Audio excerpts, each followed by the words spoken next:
A confusão na porta do shopping era caótica. Chuva fina, táxi que não aparecia. E Clara já acumulava 20 minutos de atraso. O relógio marcava 20h30 na véspera de Natal, e ela precisava chegar logo em casa. Sua irmã Júlia esperava os presentes das crianças para montar a árvore antes da ceia. Enquanto vasculhava o aplicativo de transporte pela terceira vez, uma notificação piscou na tela. Seu motorista Diego chegou. Sedã preto, placa JKL 49982.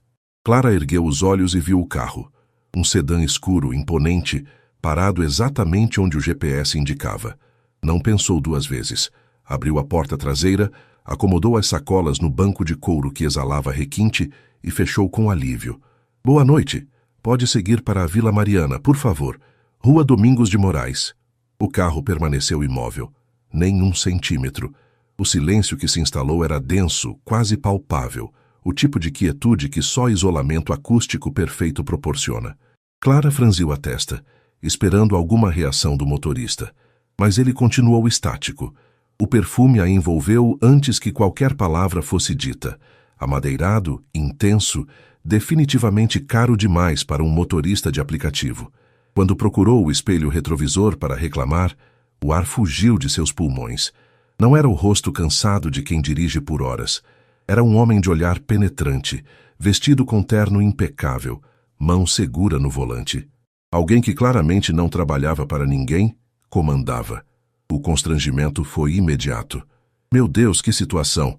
Me desculpe, senhor. Confundi seu carro com meu motorista. Já estou saindo. Clara alcançou a maçaneta, mas a voz dele interrompeu o movimento como lâmina precisa. Não precisa se desculpar, Clara.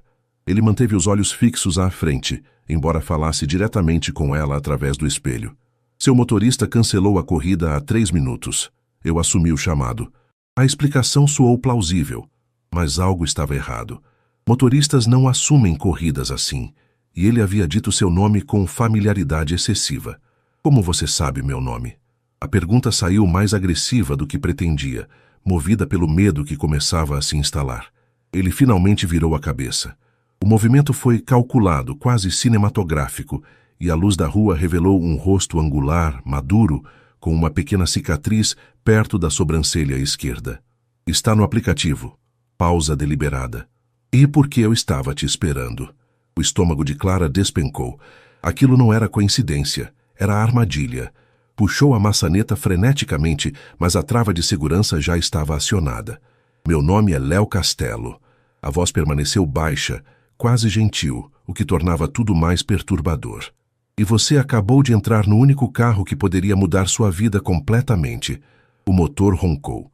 O veículo deslizou pela avenida enquanto Clara buscava desesperadamente o celular na bolsa. Pode ligar para quem quiser. Ele continuou tranquilo. Mas antes que faça isso, precisa saber. Não estou aqui para machucá-la. Estou aqui por algo que você escondeu de mim durante 4 anos e meio. Clara congelou, o celular a meio caminho entre a bolsa e as mãos. 4 anos e meio. A especificidade temporal não era aleatória. Ele sabia exatamente o que buscava. O que você quer? Conseguiu articular, tentando soar firme, embora a voz tremesse. Respostas. O carro acelerou, deixando o caos natalino para trás. E o filho que você levou embora sem me dar a chance de ser pai. Clara apertou o celular entre os dedos, o polegar pairando sobre o botão de emergência. Contudo, algo na postura de Léo, mais resignação que ameaça, a fez hesitar. Não sei do que está falando, murmurou, sabendo perfeitamente que a mentira não convenceria ninguém. Clara Souza, 30 anos. Trabalha como assistente administrativa na Ferrazem Associados. Léo manteve o tom neutro, quase clínico. Mora sozinha desde que saiu da casa da irmã há 2 anos. Detesta doces, toma café preto sem açúcar e usa pulseiras largas para cobrir cicatrizes que já estão quase invisíveis. A invasão de privacidade era completa. Clara sentiu náusea, não apenas pelo medo, mas pela vulnerabilidade exposta. Ninguém conhecia aqueles detalhes. Ninguém. Você me investigou. Não era pergunta. Procurei por você durante 4 anos. Pela primeira vez a voz dele carregou emoção, mágoa contida.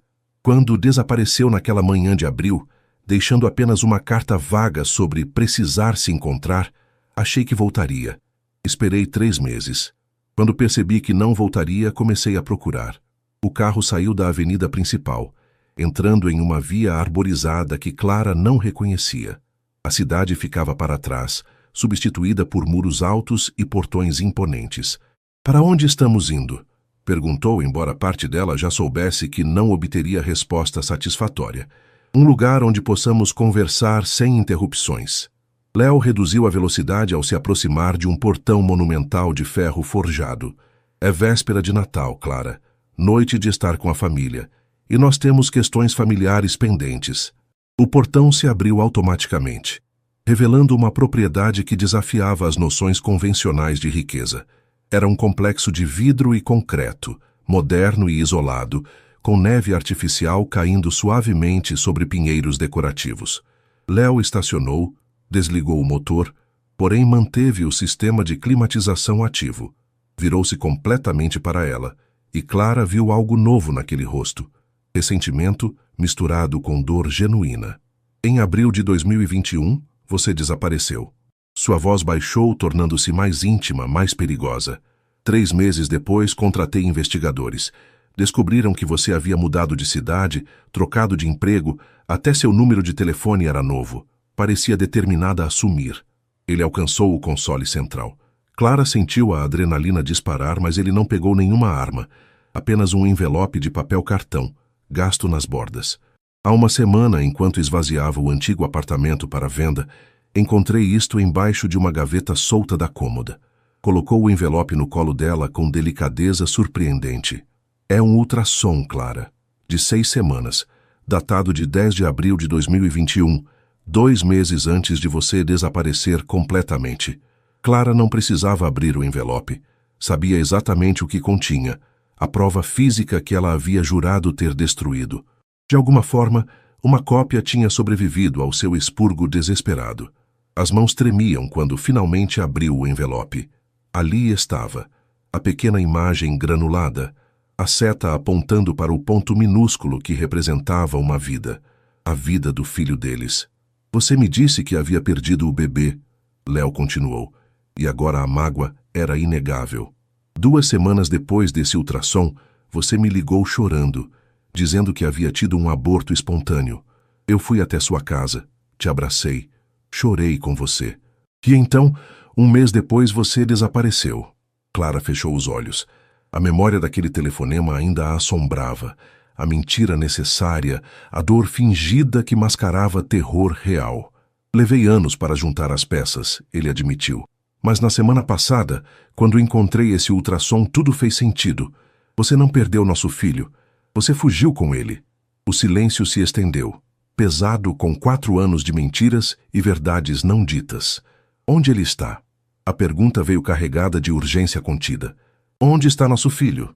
Clara apertou o envelope contra o peito, como se pudesse proteger o segredo apenas com força de vontade. Olhou para Léo. Realmente olhou, e viu não o predador que a havia sequestrado, mas um pai desesperado. "Por que agora?" perguntou, evitando a resposta que ele buscava. "Por que na véspera de Natal? Por que recebi algo mais do que esse ultrassom?" Léo retirou o celular do bolso, abriu uma foto e mostrou para ela. "Recebi isto." Clara sentiu o mundo desmoronar. Na tela, havia uma fotografia de Lucas, seu menino de 4 anos e 2 meses, com seus cachos castanhos e sorriso largo, brincando no parquinho da escola. E no canto inferior da imagem, havia uma mensagem em texto branco. "Ele merece conhecer o pai. Você merece a verdade. Feliz Natal. Um amigo." "Alguém sabe, Clara", Léo disse, a voz endurecendo. "Alguém sabe onde nosso filho está. E se essa pessoa sabe, outras podem saber também. Você acha que o manteve seguro, mas o segredo está vazando. E eu preciso protegê-lo antes que caia nas mãos erradas." A inversão estava completa. Clara havia passado 4 anos construindo uma fortaleza de mentiras para proteger Lucas, e agora essa fortaleza estava desmoronando. Não porque Léo havia encontrado a verdade, mas porque alguém estava deliberadamente revelando-a. "Quem enviou isso?" sussurrou. "Não sei." Pela primeira vez, Léo pareceu vulnerável. "O número é criptografado, intransponível. Mas quem quer que seja, conhece nossa história. Conhece você. E conhece nosso filho. Clara olhou para a mansão iluminada à frente, depois para o envelope em suas mãos e finalmente para o homem que ela havia amado e abandonado. Ele se chama Lucas, disse, a voz quebrando. E sim, você está certo. Menti sobre tudo. A biblioteca para onde Léo a conduziu era imponente. Paredes forradas de livros que pareciam mais decoração que literatura. Lareira crepitante tentando criar uma ilusão de aconchego. Clara permaneceu de pé, recusando o sofá que ele indicara. Então me conte, ele disse cruzando os braços. Por que mentir? Por que fugir? Se estava grávida, se havia decidido ter o bebê, por que me excluir completamente? Clara respirou fundo. Havia ensaiado aquela conversa 1000 vezes na mente, mas nenhum ensaio a preparara para o momento real. Porque você era um pesadelo dourado, começou, escolhendo as palavras com cuidado. Quando nos conhecemos, você já era o CEO mais jovem do setor. Saía em capas de revista, fechava acordos de milhões. Vivia em um mundo onde tudo era estratégia e conquista. Inclusive eu. Léo recuou como se tivesse sido atingido. Você nunca foi uma conquista para mim. Não? Clara deixou escapar uma risada amarga. Léo, você me apresentou aos seus sócios como investimento promissor. Brincou dizendo que eu era aquisição de alto valor agregado. Tudo na sua vida era transação, inclusive amor. Eram piadas. Ele começou, mas ela o interrompeu. Eram a verdade. E quando descobri que estava grávida, entrei em pânico. Não porque não quisesse o bebê, mas porque sabia exatamente o que aconteceria. Clara deu um passo à frente, a voz ganhando força. Você transformaria nosso filho em herdeiro antes que ele aprendesse a andar. Haveria assessores de imprensa, fotógrafos em festas de aniversário, expectativas esmagadoras. Ele seria apenas a próxima peça no seu tabuleiro corporativo. Isso é injusto, Léo protestou, mas a convicção vacilou em seus olhos. É a verdade, Clara insistiu. Então menti. Fingi o aborto. Esperei você se afastar emocionalmente e então desapareci. Troquei de cidade, de emprego, até de sobrenome nos documentos informais. Construí uma vida simples para Lucas. Uma vida com parquinhos públicos, não clubes exclusivos. Com histórias antes de dormir, não reuniões de conselho. Léo afundou no sofá, a máscara de controle finalmente rachando. Você me roubou 4 anos.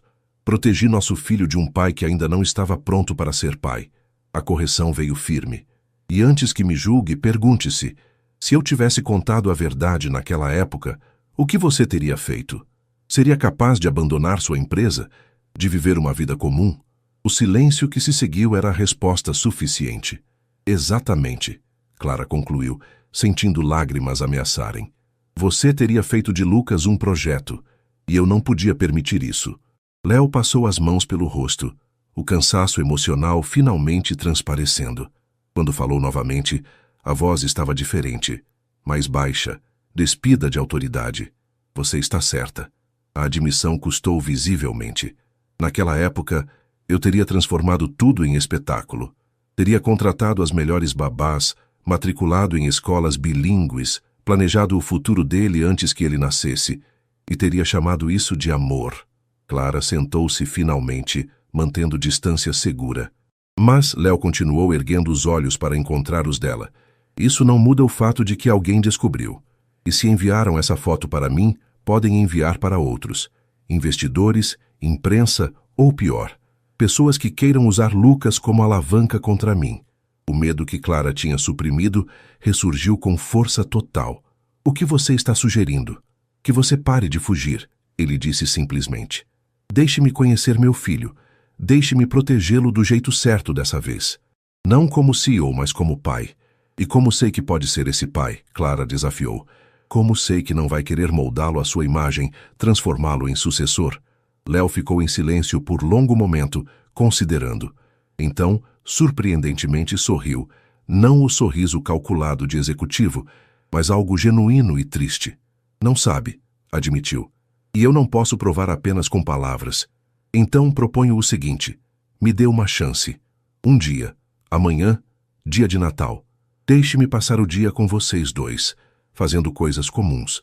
Se ao final você ainda achar que sou uma ameaça, desapareço da vida de vocês e banco toda a proteção de segurança necessária sem nunca interferir. Clara o estudou, procurando sinais de manipulação, mas encontrou apenas vulnerabilidade crua. E se eu recusar? Então vou respeitar, Léo respondeu. Mas o perigo continua. Alguém lá fora sabe demais.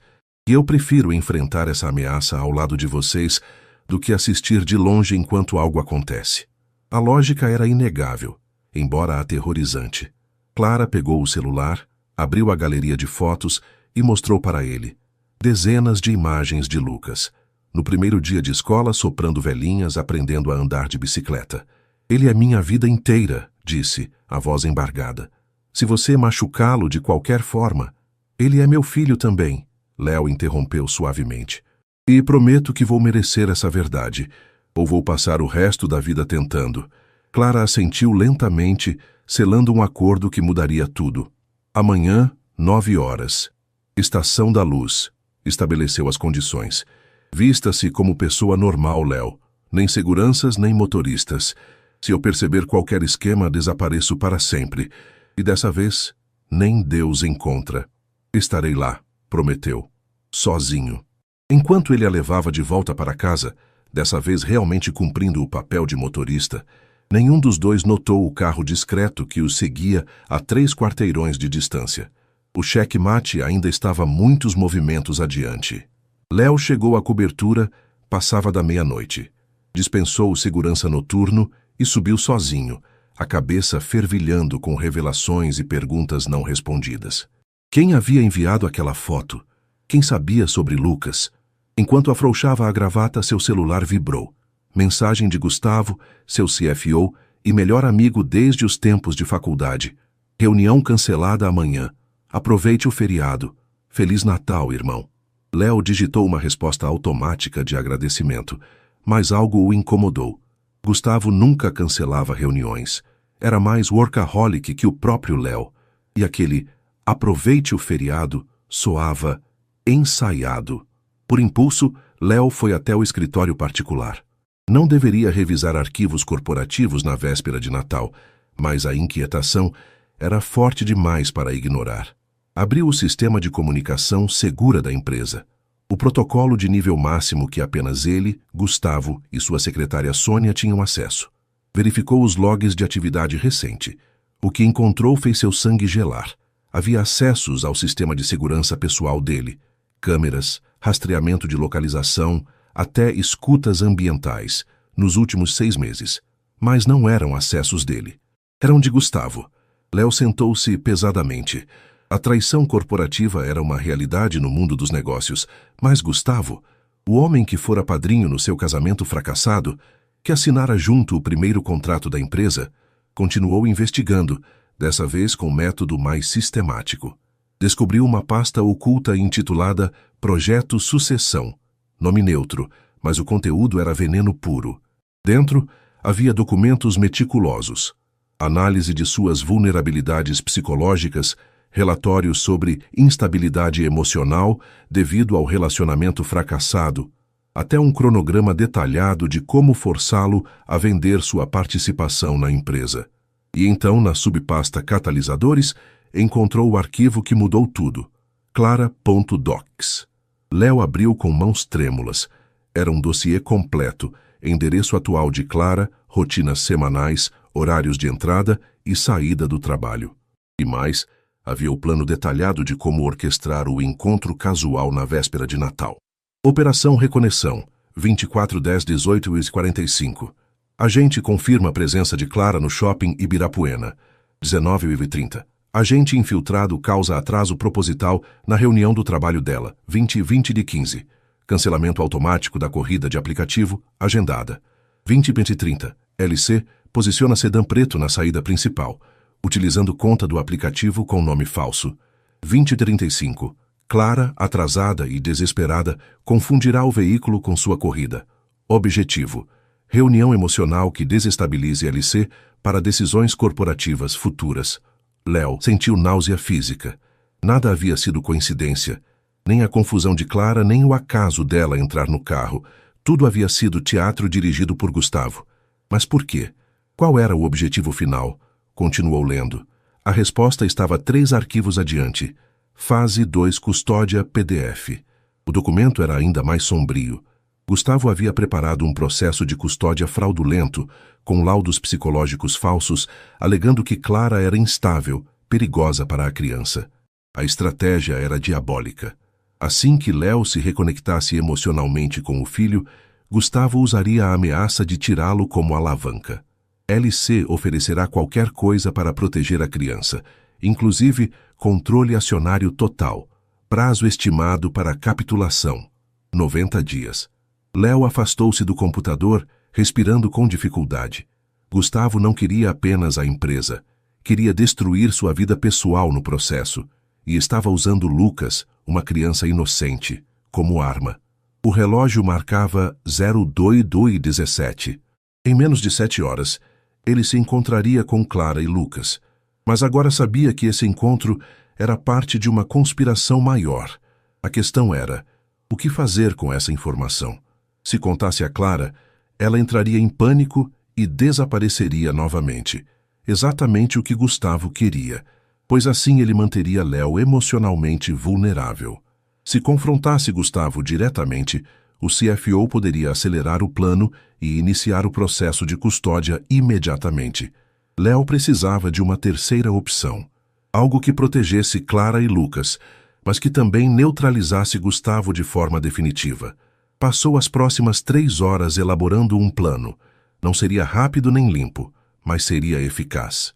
E começaria amanhã, durante aquele dia comum que prometera viver. Copiou todos os arquivos incriminatórios para um drive criptografado. Depois, com precisão cirúrgica, alterou os logs de acesso do sistema para parecer que Gustavo havia tentado invadir contas de outros membros do conselho, algo que desencadearia automaticamente uma auditoria de segurança. Finalmente, deletou a pasta Fase 2 Custódia do servidor de Gustavo, mas manteve cópia. Sem aqueles documentos, Gustavo não poderia iniciar o processo legal, mas também não saberia que haviam sido descobertos. Desarmado e sob investigação, sem saber que estava sendo neutralizado. Quando o sol começou a raiar, Léo tomou banho e vestiu as roupas mais simples que possuía. Jeans desbotado, camiseta lisa, tênis surrado. Olhou-se no espelho e viu não o CEO que comandava impérios, mas um homem assustado prestes a conhecer o filho pela primeira vez. Guardou o drive criptografado no bolso, sua garantia de proteção. Às 08h50, estava a 2 quadras da Estação da Luz, observando. Queria garantir que Clara viesse sozinha, que nenhum agente de Gustavo estivesse monitorando. Viu apenas pessoas comuns apressadas, vendedores ambulantes, turistas perdidos. Nenhuma vigilância aparente. Então, às 09h em ponto, viu Clara, linda na simplicidade de um vestido florido, caminhando de mãos dadas com uma criança. Lucas, seu filho. O impacto foi físico, um soco no peito que tirou todo o ar. O menino tinha seus olhos, seu sorriso, até o jeito de inclinar a cabeça quando curioso. Era como ver uma versão miniaturizada de si mesmo. Léo aproximou-se devagar, as pernas trêmulas. Quando Clara o viu, sorriu. Um sorriso nervoso, mas genuíno. Léo, ela disse suavemente. Este é Lucas. Léo ajoelhou-se para ficar na altura da criança.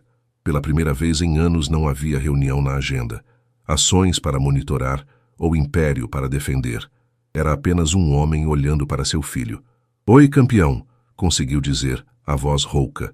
Lucas o examinou com curiosidade infantil. Você tem barba igual meu urso de pelúcia. A observação inocente arrancou uma risada genuína de Léo. A primeira em muito tempo.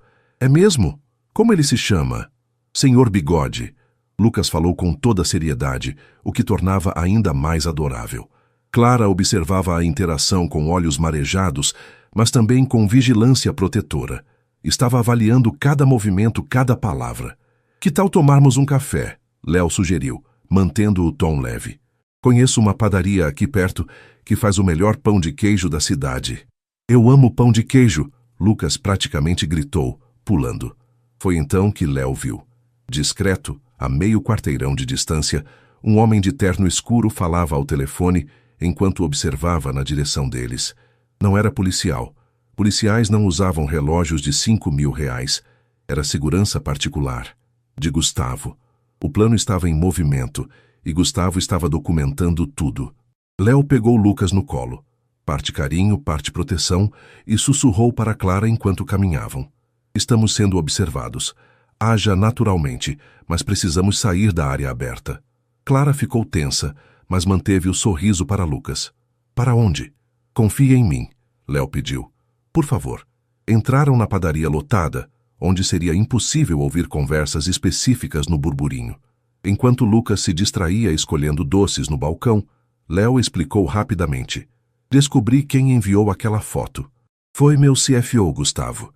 Ele orquestrou nosso encontro como parte de um plano para me desestabilizar e tomar a empresa. E pior, ele preparou documentos falsos para abrir processo de custódia contra você, usando Lucas como alavanca. Clara ficou pálida. O quê? Já neutralizei parte do plano, Léo assegurou. Mas ainda estamos sendo vigiados. Ele está documentando para usar depois. Precisamos agir naturalmente hoje. Mas assim que terminar vou destruir ele de forma que nunca mais represente ameaça. Como posso confiar que você está dizendo a verdade? Clara sussurrou, olhando para Lucas que voltava com bandeja cheia. Léo retirou o celular e mostrou rapidamente screenshots dos arquivos, o suficiente para provar veracidade sem tempo para ela ler tudo. Jesus, ela murmurou. O que fazemos? Hoje? Nada. Léo guardou o telefone. Hoje eu sou apenas um pai conhecendo o filho. Amanhã eu acabo com o império de Gustavo. Mas hoje é sobre Lucas. Foi o dia mais estranho e maravilhoso da vida de Léo. Caminharam pelo parque, comeram pipoca, assistiram Lucas brincar no playground. Cada momento era simultaneamente natural e ensaiado, sabendo que estavam sendo filmados, mas tentando criar memórias reais. E no processo, algo genuíno floresceu. Lucas contou sobre a escola, os amigos, o desenho favorito. Falou sobre como queria aprender a nadar, sobre o dinossauro que queria de aniversário, sobre os sonhos de ser astronauta. E Léo ouviu. Realmente ouviu. Não planejando lições ou oportunidades educacionais, mas apenas absorvendo quem seu filho era. Por volta das 16 horas, enquanto Lucas dormia no colo de Clara num banco do parque, Léo falou baixinho. Ele é incrível. Sim, Clara concordou, acariciando os cabelos do menino. E agora? Agora eu protejo vocês dois. Léo encontrou os olhos dela. E depois eu gostaria de fazer parte disso. Não como visita de fim de semana, mas como pai presente, se você permitir. Clara ficou em silêncio por longo momento. Me mostre que pode destruir a ameaça primeiro. Depois conversamos sobre futuro. Justo, Léo concordou. Despediram-se ao anoitecer perto do metrô. Lucas acenou sonolento, já chamando Léo de tio Léo, pequena conquista que fez o coração dele inchar. Enquanto os via partir, Léo checou o celular.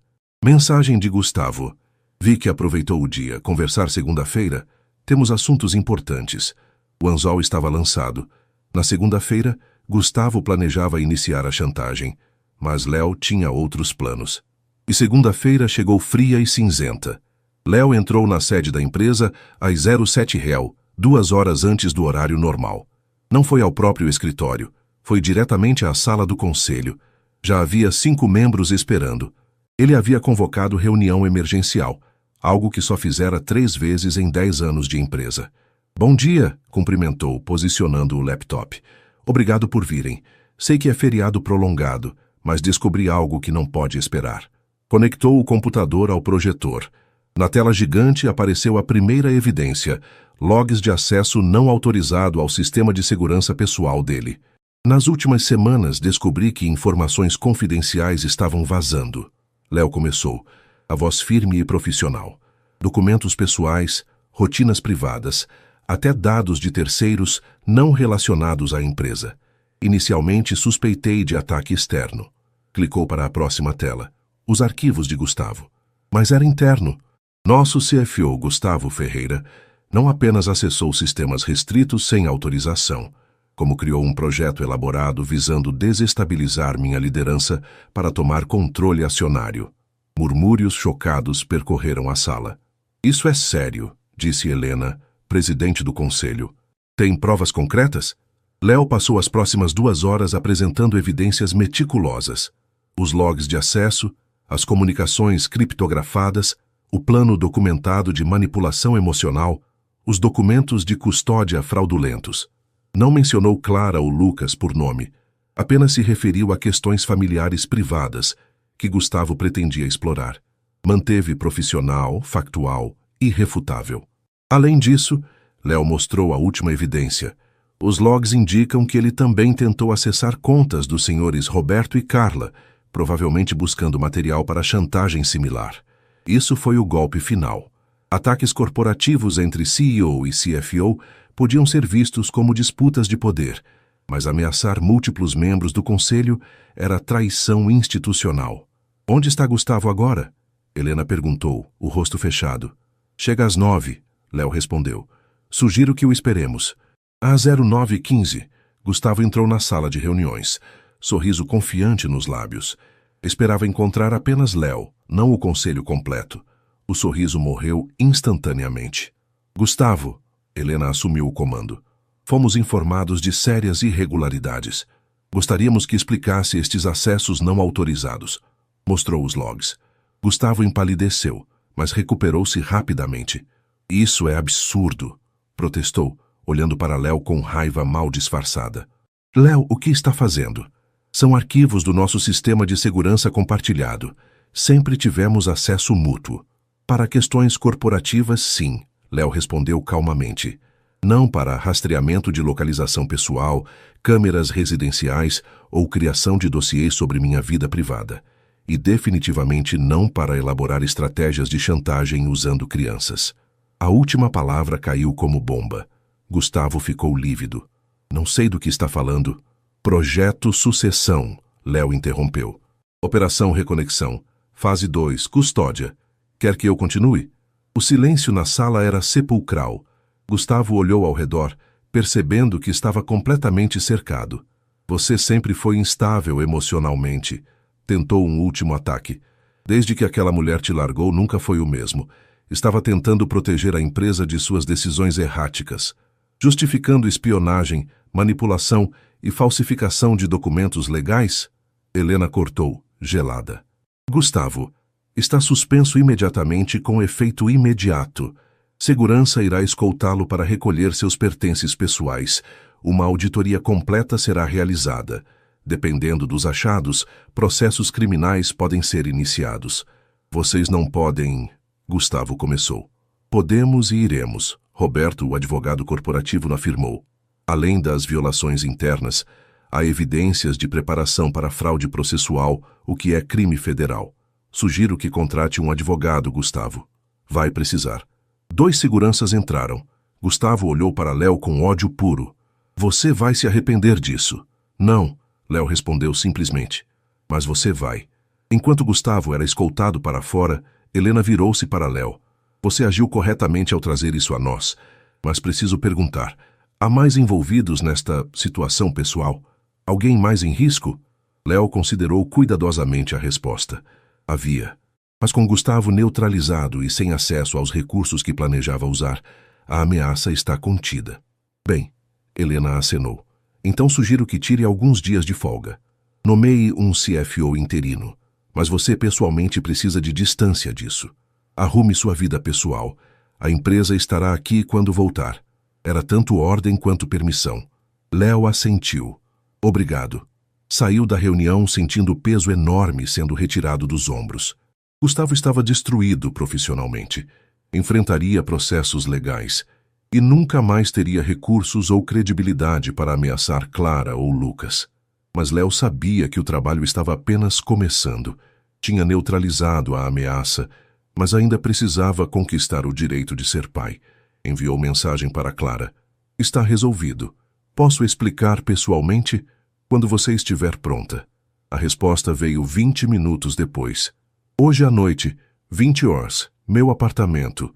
Lucas já vai estar dormindo. Cecil Masson Matheus, Otis Léo, chegou pontualmente às 20 horas, carregando uma sacola de comida tailandesa. Ele lembrava que era o favorito de Clara. Ela abriu a porta vestindo roupas confortáveis, o rosto cansado, mas bonito na simplicidade. Entre. O apartamento minúsculo cheirava a lavanda e bolo. Lucas dormia no quarto com a porta entreaberta, a respiração suave e audível no silêncio. Trouxe jantar. Léo ofereceu. Não sabia se já tinha comido. Não comi. Clara aceitou a sacola. Obrigada. Comeram em silêncio por alguns minutos. Atenção palpável, mas não hostil. Então? Clara finalmente perguntou. Gustavo? Suspenso, sob investigação. E provavelmente enfrentará acusações criminais, Léo relatou. Todos os documentos que ele preparou foram deletados e ele não tem mais acesso aos sistemas. Não pode mais ameaçar você ou Lucas. Clara soltou um suspiro longo e trêmulo. E a empresa? Você? A empresa sobreviverá. E eu? Léo pausou, escolhendo as palavras. Eu passei os últimos 3 dias pensando muito sobre o que você disse naquela biblioteca, sobre quem eu era e quem quero ser. E você estava completamente certa. A admissão custou, mas era necessária. Eu transformava tudo em transação, inclusive relacionamentos. Tratava pessoas como ativos. E teria feito o mesmo com Lucas se você não tivesse fugido. Clara não disse nada, apenas escutou. Mas conhecer Lucas mudou algo fundamental em mim. Léo continuou. Quando o vi no parque, rindo por causa de pombas, empolgado com pão de queijo, percebi que ele não precisa de CEO bilionário. Ele precisa de pai presente. Bonitas palavras, Clara disse cuidadosamente. Mas como sei que não são apenas palavras? Não sabe. Léo encontrou os olhos dela. E eu não posso provar apenas falando. Então proponho o seguinte. Quero estar na vida de Lucas. Não como patrão ou visitante de fim de semana, mas como pai de verdade. Presente, ativo, envolvido. Mas nos termos de você. Que termos? Você estabelece as regras. Frequência de visitas, atividades permitidas, o que posso ou não fazer. E eu me submeto completamente até provar que sou confiável. Sem advogados, sem tribunais, sem forçar nada. Apenas ganhar o direito através de consistência e presença. Clara estudou o rosto dele, procurando sinais de manipulação. Por quanto tempo? Quanto for necessário. 6 meses? 1 ano? Você decide quando estou pronto para mais. E se eu decidir que nunca está pronto? Então eu aceito, mas vou continuar tentando. Léo se inclinou para a frente. Clara, não estou pedindo que confie em mim agora. Estou pedindo que me deixe conquistar essa confiança. E se falhar, você pode me afastar sem nenhuma resistência da minha parte. O silêncio se estendeu. Clara olhou para o quarto onde Lucas dormia, depois de volta para Léo. Terapia, disse finalmente. O quê? Se vai fazer parte da vida dele, faz terapia. Não posso ter um pai que não processa os próprios problemas, ensinando meu filho a reprimir emoções. Aceito, Léo concordou imediatamente. Já deveria ter começado anos atrás. E quando ele perguntar sobre você, porque ele vai perguntar, contamos a verdade adaptada para a idade dele, nada de mentiras elaboradas. Concordo totalmente. E se em algum momento sua vida profissional começar a sangrar para nossa vida pessoal, para nosso tempo com Lucas, eu corto imediatamente. Sem segunda chance. Entendido. Léo acenou solenemente. Mais alguma coisa? Clara pensou, depois sorriu. Um sorriso pequeno, mas real. Lucas quer aprender a nadar. Você pode começar por aí. Aulas de natação aos sábados de manhã. Você leva, você busca, você fica e assiste. Estarei lá. A promessa saiu firme. Todo sábado. Então temos um acordo. Clara estendeu a mão formalmente, o que arrancou uma risada dele. Apertaram as mãos, selando algo que parecia mais pacto de paz que acordo parental. Posso te fazer uma pergunta? Léo pediu. Pode. Você ainda me odeia? Pelo que fui? Pelas escolhas que te forçaram a fugir? Clara considerou honestamente. Não. Acho que nunca odiei, apenas tinha pavor do que você representava. Mas agora só quero que seja bom pai para Lucas. O resto, a gente descobre no caminho. Era tudo que Léo poderia esperar razoavelmente. E era mais do que ele merecia. Despediu-se na porta, mas antes de sair, Clara o segurou pelo braço. Léo, obrigada. Por acabar com Gustavo, por proteger a gente e por estar disposto a fazer as coisas do jeito certo. Obrigado por me dar essa chance. Ele respondeu sinceramente. Enquanto descia as escadas daquele prédio simples, Léo sentiu algo que não experimentava há anos. Esperança genuína. Não a esperança de adquirir mais, conquistar mais, crescer mais, mas a esperança de simplesmente ser. Ser pai, ser presente, ser suficiente. O império poderia esperar. Lucas não. O sol batia forte na piscina do clube, onde Lucas tinha aula de natação. Léo estava sentado na arquibancada, observando o filho mergulhar desajeitadamente, mas com determinação feroz. 6 meses haviam transformado tudo. Léo tinha mantido cada promessa. Aulas de natação aos sábados, todos os sábados, sem exceção. Havia perdido 3 reuniões importantes, cancelado um jantar com investidores estrangeiros e remarcado entrevista com revista econômica, tudo para não perder um único sábado com Lucas. E além das aulas, havia os jantares às quartas-feiras na casa de Clara, os passeios dominicais no parque, as ligações de vídeo nas noites quando não podiam se ver. Lentamente, tio Léo havia se transformado em Léo, e mais recentemente, em uma tentativa hesitante, pai. "Papai, olha!" Lucas gritou da piscina, chapinhando com orgulho. "Consegui 3 metros sem boia." "Vi, campeão, ficou incrível!" Léo gritou de volta, o coração explodindo de orgulho. Quando a aula terminou, enrolou Lucas na toalha de dinossauros e secou o cabelo molhado com cuidado. "Tá com fome? Quer parar para tomar milkshake?" "Quero!" Lucas praticamente berrou, o que fez os outros pais sorrirem. No caminho para a lanchonete, Lucas balançou as perninhas da cadeirinha do carro e perguntou com a inocência brutal de uma criança: "Papai, por que você não mora com a gente?" Léo sentiu o coração apertar. Era a pergunta que sabia que viria eventualmente, mas ainda não estava completamente preparado. "É complicado, Lucas", começou cuidadosamente. "Eu e sua mãe, a gente não mora junto, mas isso não significa que eu não amo vocês dois. Amo muito. Mas João na minha escola disse que pais que amam mesmo moram todos juntos. Famílias são diferentes, campeão. Alguns pais moram juntos, outros não.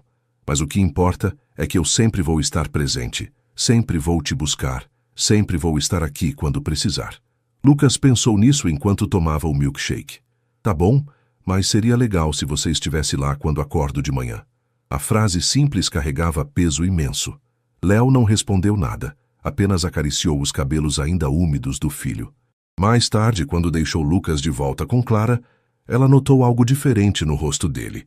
"Aconteceu alguma coisa?" Lucas perguntou por que não moramos juntos. Léo contou. "Disse que seria legal se eu estivesse lá quando ele acorda." Clara suspirou. "Sim, ele tem feito essas perguntas, é natural." "Clara..."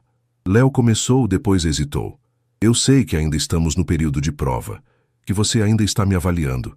Mas preciso dizer, esses 6 meses foram os melhores da minha vida." "Para mim também", Clara admitiu suavemente. "Você tem sido pai exemplar, presente, consistente, envolvido. Lucas te adora." "Então..." Léo respirou fundo, reunindo coragem. "O que vem depois?" Clara se apoiou no batente da porta, considerando. Havia ensaiado aquela conversa na cabeça dezenas de vezes. "Vem a parte mais assustadora", disse finalmente. "A parte onde paramos de fingir que é apenas sobre Lucas." Léo ficou imóvel. "O que quer dizer?" "Quero dizer que 6 meses me deram tempo para te ver não apenas como pai do meu filho, mas como Léo. E eu gosto do homem que você se tornou. Ou talvez do homem que sempre foi, mas estava enterrado sob tanto concreto corporativo que não conseguia respirar." O coração de Léo acelerou. "Clara, não estou dizendo que devemos voltar a namorar", ela interrompeu rapidamente. "Nem que vamos morar juntos amanhã. Mas estou dizendo que talvez, eventualmente, possamos considerar mais, quando for certo, quando Lucas estiver pronto, quando nós dois estivermos prontos." Léo deu um passo à frente, parando a poucos centímetros dela. "Eu estaria pronto agora, mas vou esperar quanto você precisar." "Mais 3 meses, Clara decidiu.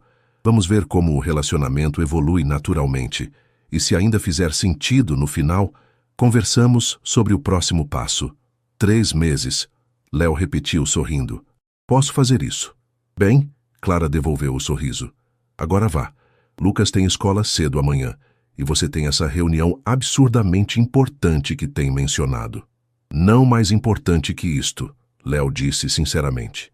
Mas ele foi embora, levando consigo a esperança de que talvez, eventualmente, aquela porta se abriria não apenas para visitas, mas para ficar.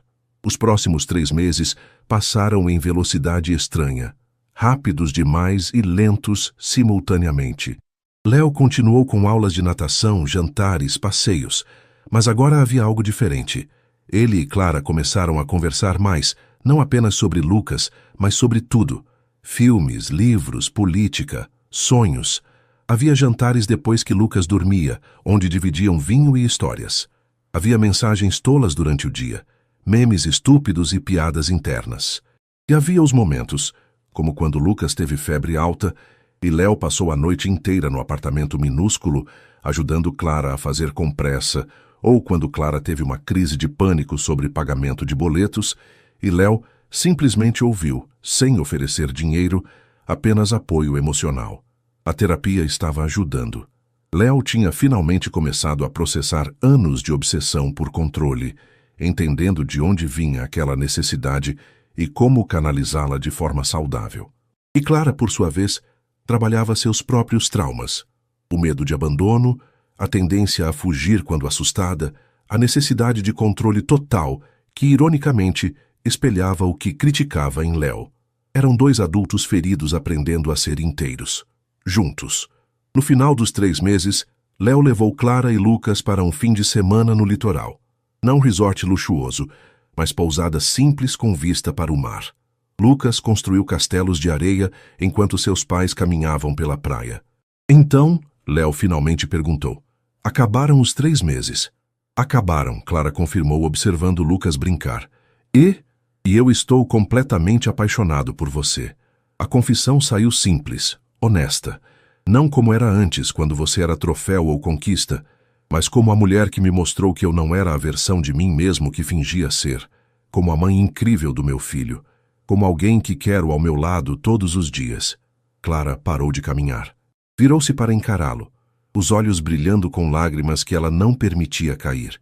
Eu também te amo, admitiu, e isso me apavora, porque já perdi você uma vez e não sei se sobreviveria a perder novamente. Não vai perder. Léo segurou as mãos dela. Porque eu não sou mais aquele homem, e você não é mais aquela mulher assustada. Nós somos diferentes, melhores. Então, o que sugere? Me mudo para um apartamento perto de vocês, Léo propôs. Não moramos juntos ainda. É cedo demais para Lucas processar isso. Mas eu estou perto, presente, disponível, e continuamos construindo isso devagar, do jeito certo. Clara considerou, depois acenou. Tem um apartamento vago no meu prédio, 2 andares acima. Perfeito. Selaram o acordo com um beijo, o primeiro em quase 5 anos. Era suave, hesitante, mas carregado de promessa. Mamãe, papai, venham ver! Lucas gritava, apontando para algo na água. Eles correram de mãos dadas, rindo como adolescentes. O castelo de areia que Lucas construiu era torto, instável, mas lindo. Assim como a família que eles estavam reconstruindo. 2 anos depois, a mudança para o apartamento do prédio de Clara foi tranquila. Léo manteve o espaço deliberadamente simples. Não queria intimidar Lucas com luxo excessivo. Era um lar, não showroom. Os jantares se tornaram diários. Léo subia para o apartamento de Clara, ou ela descia para o dele. Lucas transitava livremente entre os dois, deixando brinquedos espalhados em ambos os lugares. Após 1 ano morando no mesmo prédio, Clara propôs algo radical. E se vendêssemos os 2 apartamentos e comprássemos uma casa para todos nós? Léo estava preparando café quando ela disse isso.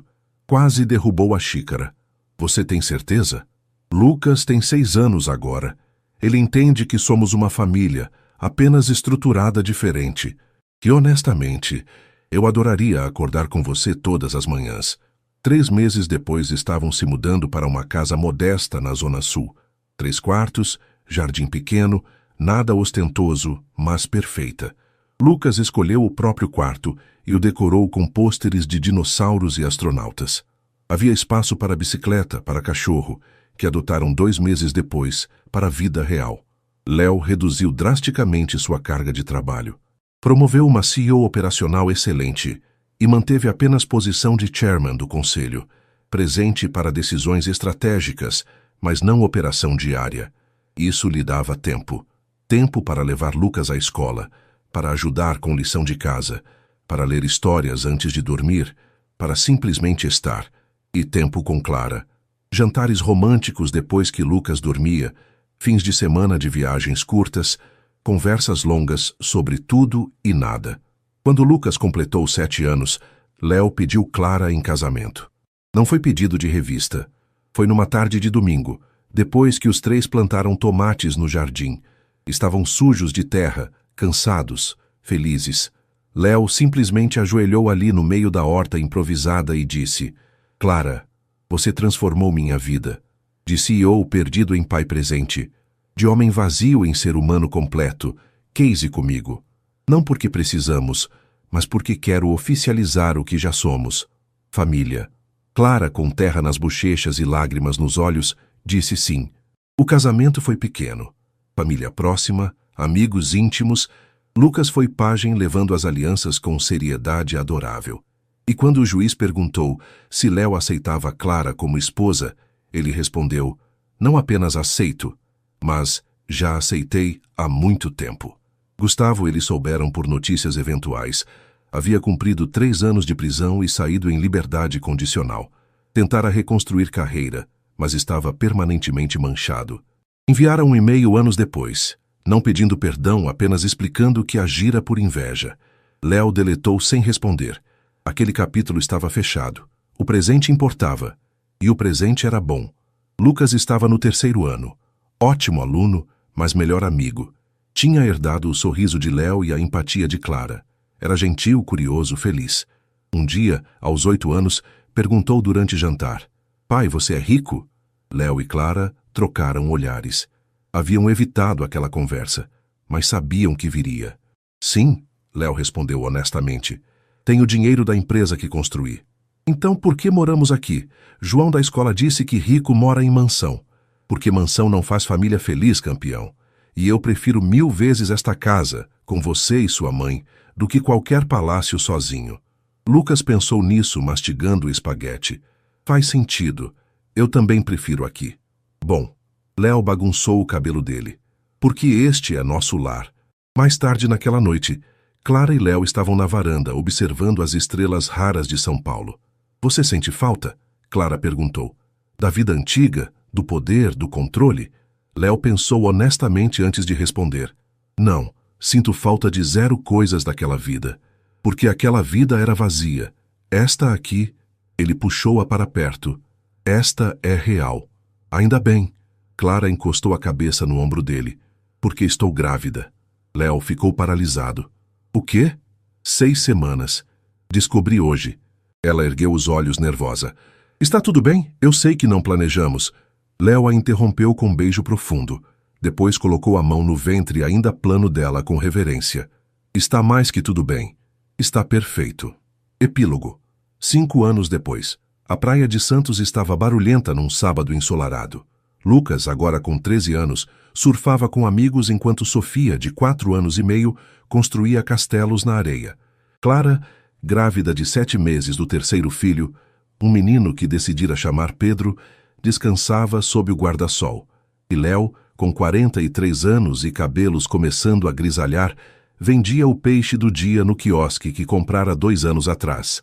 Havia vendido todas as ações da empresa aos 40 anos. Não foi decisão impulsiva. Foi estratégia de 5 anos executada com perfeição. Treinou sucessores excelentes, garantiu que a empresa continuaria próspera e saiu com capital mais que suficiente para a aposentadoria confortável. Mas aposentadoria não significava não trabalhar. Significava trabalhar no que amava. E ele amava o mar, a simplicidade, a comunidade. Então comprou aquele quiosque, aprendeu a pescar com pescadores locais e construiu vida nova. Não tinha mais Ferrari. Dirigia um carro popular, não usava mais Rolex. Tinha relógio simples que Lucas dera de aniversário. Não frequentava mais jantares de gala. Ia a churrascos com vizinhos. E era imensamente, completamente feliz. Pai! Lucas corria da água, prancha sob o braço. Você viu aquela onda? Consegui ficar em pé por 10 segundos. Foi sensacional. Léo abraçou o filho molhado, sem se importar em ficar encharcado.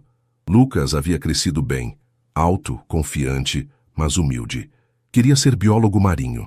Não porque Léo sugerira, mas porque genuinamente amava o oceano. Papai! Sofia gritava. A mamãe disse que pode tomar sorvete. Pode sim, Léo gritou de volta. Mas só se dividir comigo. Sofia correu até ele, o rostinho coberto de areia e sol. Era xerox de Clara, mesmos olhos, mesmo sorriso.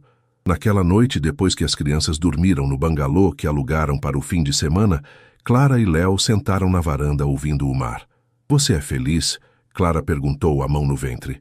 Mais do que jamais imaginei possível, Léo respondeu honestamente. Sabe aquela noite na véspera de Natal, quase 10 anos atrás, quando você entrou no meu carro por engano? Como poderia esquecer?